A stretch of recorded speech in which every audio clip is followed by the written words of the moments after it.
Hello అండి, నా పేరు Madhuri. Welcome to Suman TV. ఈరోజు మనతో పాటు ఉన్నారు felicity IVF and fertility medical doctor Akhila Reddy గారు. నమస్కారం డాక్టర్ గారు. అండి. చాలా మంది ఇప్పుడు విమెన్లో చూసుకున్నట్లయితే ఇర్రెగ్యులర్ పీరియడ్స్, పీసీఓడి, పీసీఓఎస్ ఇవన్నీ ఉంటాయి. సో దానికి కూడా ఎఫెక్ట్ ఉంటుందంటారా ప్రెగ్నెన్సీకి? అందరు పీసీఓఎస్ వాళ్ళల్లో న్యాచురల్గా కన్సీవ్ అవ్వడానికి ఎఫెక్ట్ ఉండదు. ఇప్పుడు ఎవరికైతే సైకిల్స్ ఇర్రెగ్యులర్గా అవుతున్నాయి వాళ్ళకి ఆబ్వియస్లీ కొంచెం టైం పడుతుంది. అంటే 2 monthsకి ఒకసారి బ్లీడింగ్ అవుతున్న వాళ్ళు ఉంటారు. వాళ్ళకి ఎగ్ ఏంటి 45 daysకి రిలీజ్ అవుతుంది. ఓకే. సో అది అంటే ఆ ట్రాకింగ్ మెయింటైన్ చేసుకుంటే న్యాచురల్గా అయ్యే ఛాన్సెస్ బెటర్గానే ఉంటాయి. అది కాకుండా పీసీఓఎస్ కూడా 80% of the time it's not genetic. వాళ్ళ అలవాట్లను బట్టి లైక్ సెడెంటరీగా ఉండి ఎక్కువ వెయిట్, బిఎంఐ ఎక్కువగా ఉండి ఓవర్ వెయిట్ ఉన్న వాళ్ళలో పీసీఓ అనేది కామన్గా చూస్తూ ఉంటాం. చాలా మంది ఏం అడుగుతారు, వెయిట్ తగ్గమంటే నాకు పీసీఓ ఉంది సో నేను వెయిట్ తగ్గలేను అంటారు. కాదు, నువ్వు వెయిట్ ఎక్కువ ఉన్నావు కాబట్టి నీకు పీసీఓ ఉంది అంటాను నేను. ఓకే, వెయిట్ తగ్గడం ఈజీయే, ఇది మన చేతిలో పని కదా. కొంచెం యాక్టివిటీ ఆర్ డైట్ పరంగా కొన్ని చూసుకుంటే ఆటోమేటిక్గా నువ్వు డిసీజ్ని కూడా కంట్రోల్ చేసుకుంటున్నావు. నేను డిసీజ్ని కంట్రోల్ చేయాలంటే నీకు ప్రెగ్నెన్సీని ఇవ్వలేను. బికాజ్ మేము యూజువలీ పీసీఓకి పెట్టే మెడికేషన్ ఎలా ఉంటుంది అంటే, దాన్ని బాగా ఎక్కువ ఉన్నప్పుడు పీసీఓకి పెట్టే మెడికేషన్లో ప్రెగ్నెన్సీ ప్లాన్ చేసుకోలేరు. ఓకే, బట్ ఇది అందరికీ మళ్ళీ వర్తించదు. కన్ఫ్యూజ్ అవుతూ ఉంటారు, మరి పీసీఓ ఉంది డాక్టర్ నాకు మెడిసిన్ పెట్టారు. డాక్టర్ మీకు పెట్టే medicine to promote pregnancy, not to treat PCOS. Okay, ఇప్పుడు పీసీఓ వాళ్ళలో ఎగ్ గ్రోత్ సరిగ్గా అవ్వదు. సో అది నేను మెడిసిన్స్ పెట్టి ఎగ్ గ్రోత్ సరిగ్గా అయ్యేటట్టు చేస్తున్నాను. అక్కడ నేను పీసీఓని ట్రీట్ చేయట్లేదు, నేను ప్రెగ్నెన్సీ రావడానికి హెల్ప్ చేస్తున్నాను. Okay, so there is a difference. Okay, so మీ దగ్గరకు వచ్చిన కపుల్ ఐవీఎఫ్ కావాలనుకుని వస్తూ ఉంటారు చాలా మంది. సో దానికి మీరు మోటివేట్ చేసి మీరు న్యాచురల్గా ట్రై చేయండి అన్న వాళ్ళు ఉంటుంది కదా. సో అలాంటి వాళ్ళు న్యాచురల్గా కన్సీవ్ అయినప్పుడు సో వాళ్ళు మీకు వచ్చి థ్యాంక్స్ చెప్పుకుని వాళ్ళ ఫీలింగ్స్ చెప్తూ ఉంటారు.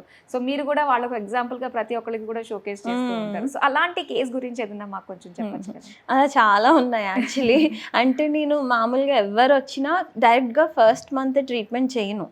బికాజ్ ఐవీఎఫ్లో కూడా వాళ్ళకున్న న్యూట్రిషన్ డిఫెక్ట్స్ ఏమైనా ఉంటే అది కరెక్ట్ చేసుకోవాలి, లేదంటే నాకు ఎగ్ సరిగ్గా రాదు ఏదైనా ట్రీట్మెంట్ చేస్తే. బట్ ఎగ్ కౌంట్ తక్కువ ఉండి ఒక 2 months టైం ఇస్తాను. ఏదేమైనా give them 2 months time, workout చేసుకుని డైట్ అంతా చూసుకుని రమ్మని.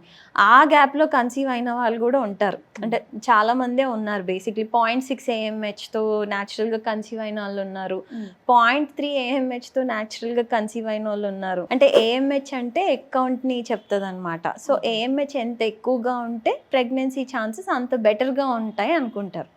సో అలాంటి వాళ్ళల్లో కూడా న్యాచురల్ కన్సెప్షన్ అనేది సాధ్యం అయ్యింది. ఓకే, అన్నీ బాగున్నప్పుడు నేచర్కి ఆ రోల్ ఇవ్వాలి అని చెప్తాను.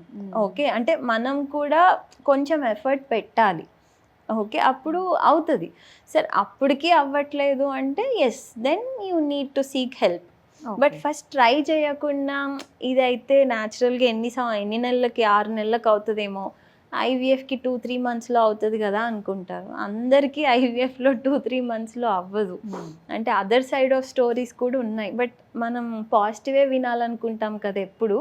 సో హ్యూమన్ టెండెన్సీస్ లైక్ ఈజీగా అయిపోతుంది, దానికే ఎక్కువ ఇంపార్టెన్స్ ఇస్తాం.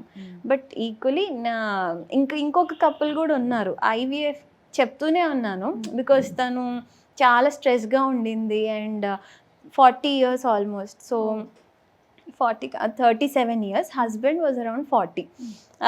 చాలా దగ్గర చూపించుకున్నారు, సేమ్ ట్రీట్మెంట్, అదే పీరియడ్ సెకండ్ డే ట్యాబ్లెట్స్ తీసుకోవడం, డాక్టర్ కలవడానికి డేట్స్ చెప్పడం, అదే ట్రీట్మెంట్ ఆల్మోస్ట్ ఒక 6 years తీసుకున్నారు. ఆ తర్వాత IUI చేయించుకున్నారు 3 cycles. సో నా దగ్గరికి ఈ ట్రీట్మెంట్స్ అన్నీ అయిపోయి ఒక 5 years తర్వాత వచ్చారు. సో వచ్చినప్పుడు బాగుంది, తన అకౌంట్ బాగుంది. దో షీ వాజ్ 37-38, ఆ అమ్మాయి అకౌంట్ చాలా బాగుండింది. హస్బెండ్కి కొంచెం స్పర్మ్ అబ్నార్మాలిటీస్ ఉండే, అది కూడా ట్యాబ్లెట్స్ ఇస్తే బాగానే ఉండింది. బట్ స్టిల్ తను లేదు మేడం మీరు చేసేయండి IVF అది. సరే అన్నాను. కాస్టింగ్ విన్నాక అంత పెట్టుకోలేము అన్నారు. సరే మీరు టైం తీసుకోండి, 3 months 4 months టైం తీసుకోండి, బట్ ఆ టైంలో ఈ వర్కౌట్ డైట్ ఇవన్నీ ప్రాపర్గా చూసుకోండి అని చెప్పాను. చెప్పిన 3 monthsకి she conceived naturally. Okay. And అలా ఎలా అయ్యాను అని షీ వాస్ షాక్డ్ అనమాట.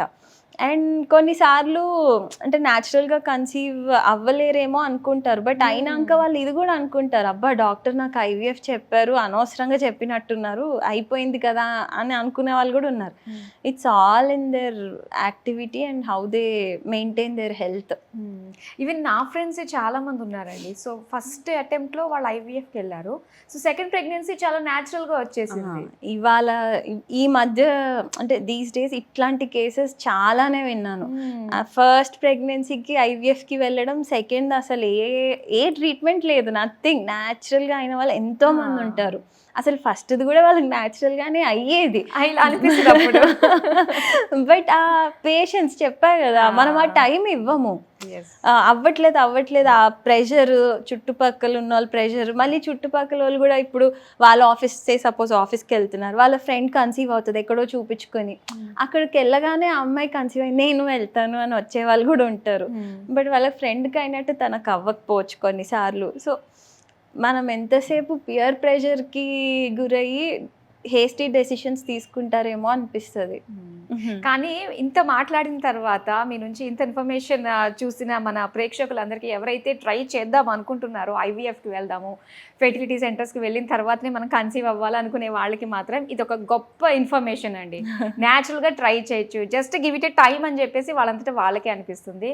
సో ఇంత చక్కటి ఇన్ఫర్మేషన్, న్యాచురల్గా వెయిట్ చేస్తే న్యాచురల్గా కన్సీవ్ అవ్వచ్చు అన్న మంచి విషయాలు మాతో షేర్ చేసినందుకు thank you so much. Thank you.